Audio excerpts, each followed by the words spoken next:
Welcome to Aircrew Interview. I'm Mike King, your host. This is part 2 of our interview with Chris Bunky Marlar. In this episode, Chris chats about what it was like to instruct on the T-45, working with the students, landing on the carrier, and also his current position flying business jets. If you enjoy our videos and podcasts and would like to support the channel, you can do this by helping us out monthly at patreon.com/aircrew interview, which allows us to continue to create new content every month and grow as a channel. Thank you and enjoy. You sent me a couple of photos of our RAF T2s. I think someone mentioned that they went up against them as well. Yeah, they did. And so that was Rage. Rage will probably see this video because I'm going to send it to him. He's going to have to watch it. Rage wanted to train me when I went through training. And he's a former Hornet guy, and he was the opposite at the time.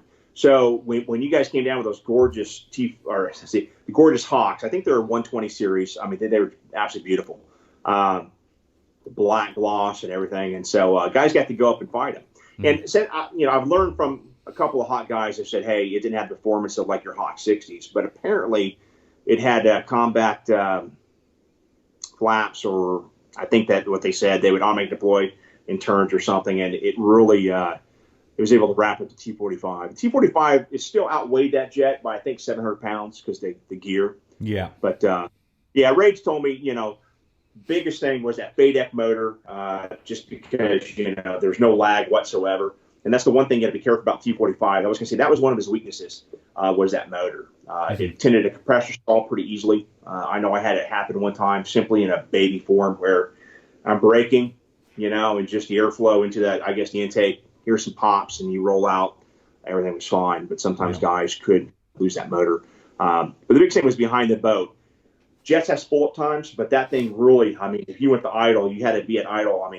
Don't come back at idle and leave it there. Otherwise, you're going to be in a whirl. It just seemed like if I went up into a stall, let's say, we stall the aircraft, or we are recovering, I add power. It seemed, for me, it took a long time for that engine to spool up. Yeah. And kind of aircraft going. It didn't have a great thrust to weight ratio. So I thought that, in my opinion, was the biggest weakness, was the non-FADEC low thrust motor. Mm-hmm. Another thing I would like to ask, did you get stuck with certain students, or did you have just any student that came in, you took them on, or did you just have, 4 or 5 at a time that you trained? How did that work? I had on wings, and so what would happen is that you would get I flew with all sorts of students all the time, but you would get on wings, and so you would fly a certain amount of flights with them.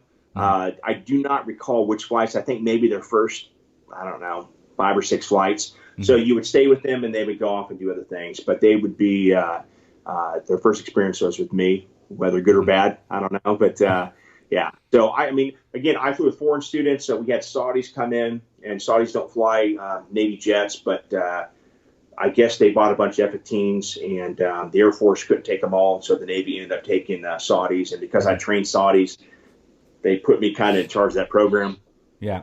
Kind of the syllabus for those guys. Mm-hmm. And they needed the syllabus just because they didn't have to land the way we landed jets. We always trained to land, flying the ball, but they didn't need that sort of thing. Mm-hmm. So I flew with just, every phase. Except I didn't teach BFM or TAC form, even though I got to go fly those things. I did not do air to ground, but I did just everything else. Mm-hmm. So could you see from the start, say, if a student wanted to go into, let's say, the F-35, could you see within a few flights they were probably suitable for something else, or how did that work? I would say, in my opinion, what separated a jet guy from ETCT guy was formation flying.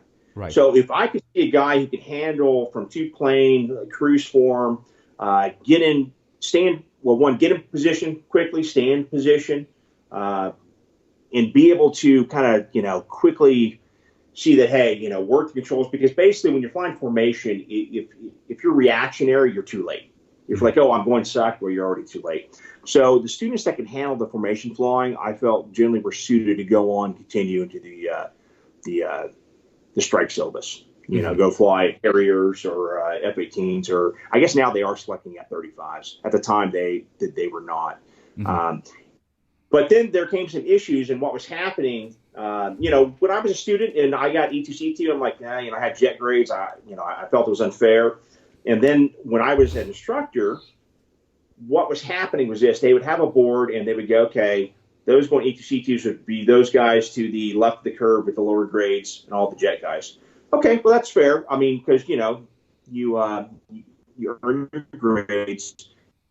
But the issue is now is all, the E2C community is now getting this half, and not getting this half, if that makes sense. Yeah. And so it's kind of better to have a quality spread sometimes. So I think they're back now. They select out a primary. And we had some really, just absolutely fantastic pilots in the E2CT community. And so I think that's it's nice once in a while if you're get a guy to the right of that curve who comes in and he just blasts through formation flying. And you don't do a lot of that in E2C2. Mm-hmm. I get it, but it just seemed that we sometimes were getting the lower half, vice not everyone from the top half. And again, if you're the top half and you're the number one guy, I think you deserve to get, if you want Hornets, go get Hornets. Yeah. So that to me was the factor. Mm-hmm. So in your opinion, at the time when you were training, would you say the Goshawk was the right aircraft to be training students on to go into frontline aircraft? For the E2C2, maybe. I don't know for the Hornet and Harrier, because the performance gap, I think what I hear is pretty big, mm-hmm. right, between those two. For the Carrier, yeah. At first, I had some reservations. When I was going back to boat, there was this, hey, got to be careful. And because pilots bring habits from their platform to the T-45. Mm-hmm. Is that bad or good? Yeah, no. I mean, it's not necessarily bad habits, but an E2C2 guy, when we trapped in the boat, we didn't have to go full power because our props are at 100% RPM. We have instant torque. Uh-huh. So those few times that I boltered, just a few, you bolter, I just add power. You're like, oh, I'll bolter and off you go. Now, jet, you've got to trap and you got to add power. I mean, no matter what, you add power in case, But I'd heard some things about T-45, but when I went to boat, I thought it was a fantastic aircraft behind the boat. It was very forgiving, very easy to fly. So I will say that was the right boat to train in that. And I'm sure, the hardest thing, my understanding, was when guys are going to the Hornet Rag or the FRS, or, I've been retired for 6 years now, what they call it now. The most difficult thing was I think guys were pretty good going from the T-45 to the Hornet at the boat during the daytime. The two factors that I remember hearing was that guys failing out of the Hornet Rag was, ACM and night carry landings. So those were the two biggest factors that were, I think guys were maybe I'd say not as prepared, because I think we did a fantastic job, but maybe the aircraft, needed to be, a bit higher in the performance scale. And that's just my opinion on the thing. But that was some of the complaints we got from feedback from the Hornet Rags. Yeah, and also when you're training on the boat, I've only seen a few pictures, but the pictures on the boat just seem to be Goshawks. There doesn't seem to be any other aircraft on. Was there like a specific time frame where it was just training for them guys? Yeah, so the boat may go out and you're going to have the Hornet Rag, you're going to have, now it's just Hornets or the E2C2 or Goshawk. So what they want to do is just simply have it all that one aircraft, right? For example, the E2C2, when we went to the Rag, to the boat as a student at the Rag, we come in break and then we'd be on speed, right? So a COD going on speed or an E2 slightly faster, but a COD on speed was maybe 110 knots, right? Well, if you're doing, and the student, you're trying to get everything right, you're, assholes and elbows when you're coming into the boat in the C2, E2.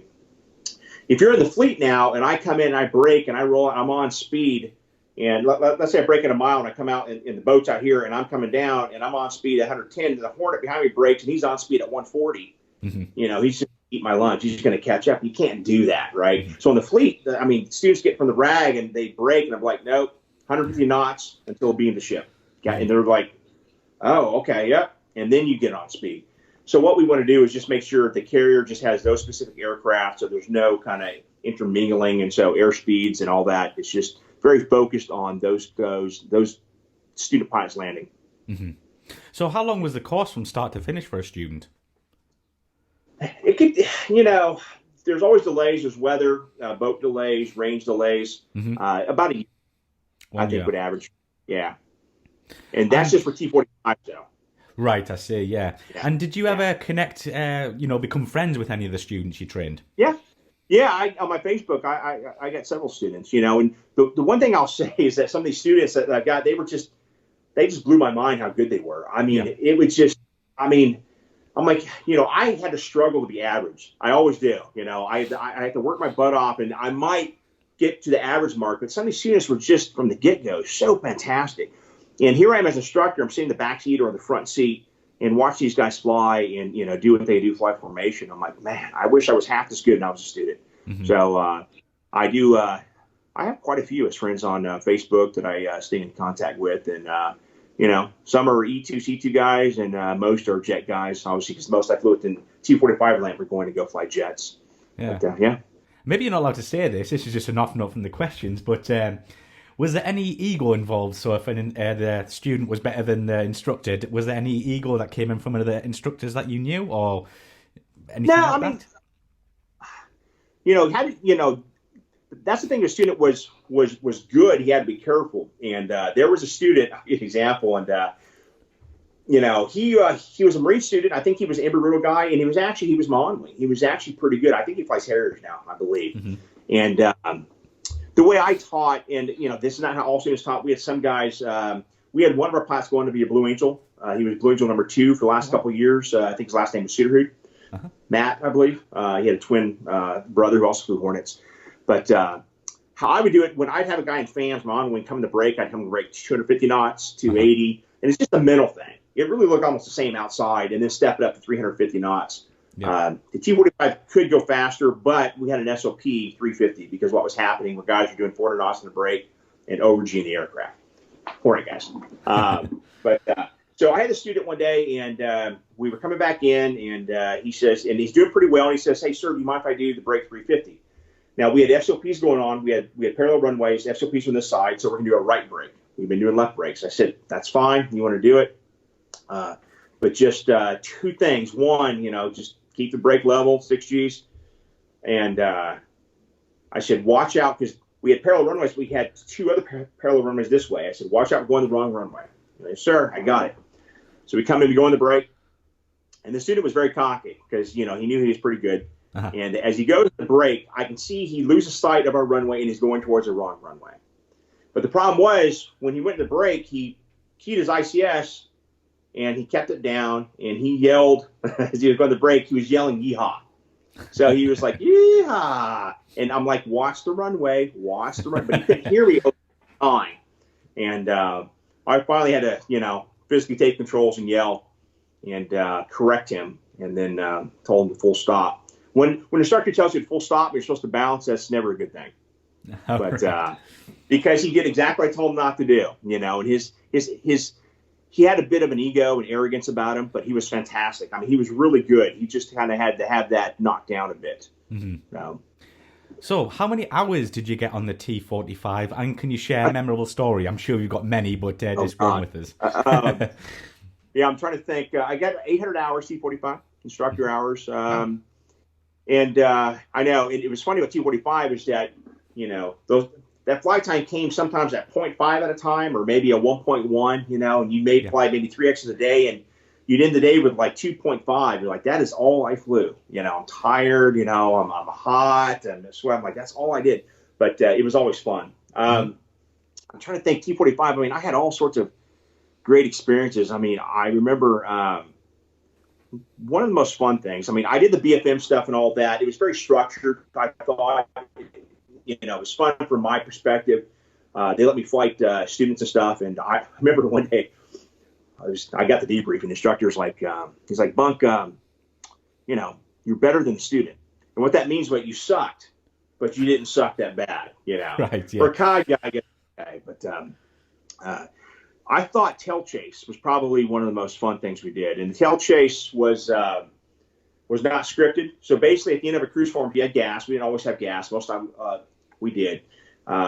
We'd form up. I would give. I think the signal was a cot gun. I'd kiss him off, break 180 degrees. He'd come out. And so what you wanted in tail chase was stay 1,000 feet behind and think of it as a cone.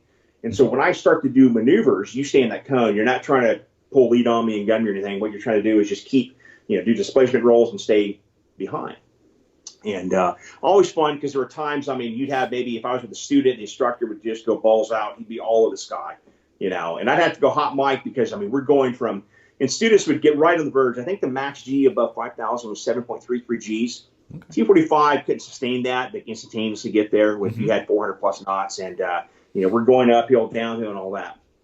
But I remember this time I was leading an IET, and he's a Delta pilot now, good dude, and he was a Harrier pilot. And I'm in the student mode, so I'm the lead. So I'm thinking, okay, student, I'm not going to do super, hard maneuvers. I'm not going to yank, bake, and go all out. And we knew it's about 2 minutes, and he keys up the mic. He's like, so when does the tail chase begin? And I'm like, So the very next flight, I'm like, that's never going to happen again, instructor. I was just in that student mode, and not a tactical jet guy. And so I have a former Prowler skipper, and he's going to the IET, and I get down there, and I'm like, he's not going to stay with me. And he didn't stay with me. I was just a madman all of the sky, just because that one humiliating, hey, Bunk, when does the tail chase begin? I'm like, all right, okay, next time, you're not staying behind me. So I don't know. I had so many flights getting those 800 hours. Just 2-3 times a day, 5 days a week. I just absolutely loved it. The one thing though, T-45 wasn't RVSM capable, and so we couldn't go above. I think we would often go to 290, or we could go to 41. So sometimes doing cross countries was uncomfortable. You couldn't go very far. You'd have to go, multiple legs. It's not like the jet I fly now, which I can go 3,000 miles. LA to New York, like I did last week. But that was probably, even though that was fun. That was one of the things that I would say I remember, just because I remember one time, and this is just one of those pilot stories. I'm with an Indian flight student. These guys can go be MiG-29 pilots. And I'm in the front seat. He's doing RIs in the back. And we're down along the border. We just passed El Paso, or going to New Mexico. And there's these thunderstorms that the top of these, no kidding, go to like 60,000 feet. Right? So I climbed to 410 as high as we can go. And the aircraft would kind of teeter. You had no autopilot. So you got to be careful. It would just kind of, wallow at its max altitude at times. And I remember we're between these two giant walls of thunderstorms. It's actually, I can see sunshine. I can see blue sky, and it's something out of the movies, like these. And I'm at 41, and I'm looking up, 20,000 feet to these top of these thunderstorms. And our radio had gone out because sometimes the T-45 didn't have. It's not that it went out, just staticky. So I'm out there squawking. What was I squawking? Lost comm 7600, and I'm just making calls to the blind. And I'm like, I hope to God I don't have to go down to these storms, because I'm not going through it. I just kind of along the border. I remember that, just kind of basic stuff. But wow, it certainly sounds like you've had an amazing career in the Navy. But overall, did you enjoy it? I did, absolutely. And I never planned on retiring from the Navy. It was one of those things where I went in. I'm going to be out 10 years, and 10 year came, and the civilian sector, like flying for airlines or net jets, just wasn't happening. So I decided to stay in. And I will say the last 6 years, my last 3 tours in the Navy were absolutely fantastic. When I did the T-34s, the Korea, and the T-45s, I couldn't ask for better. And so I ended on a high note, I thought, at 20 years. Absolutely. It was, I would do it all over again if I could, and you hear that all the time. Guys will come speak, they'll be admirals or captains, they'll say, hey, if I could do it again. And, at the time, when you're in that seat, you're like, I won't do it again. But now I know what you're talking about. And absolutely, I would do it again.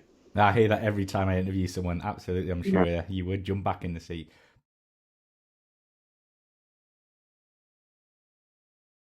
But we're going to move on to a more personal side. Just a few things about yourself here, Chris. But other than aviation, do you have any hobbies?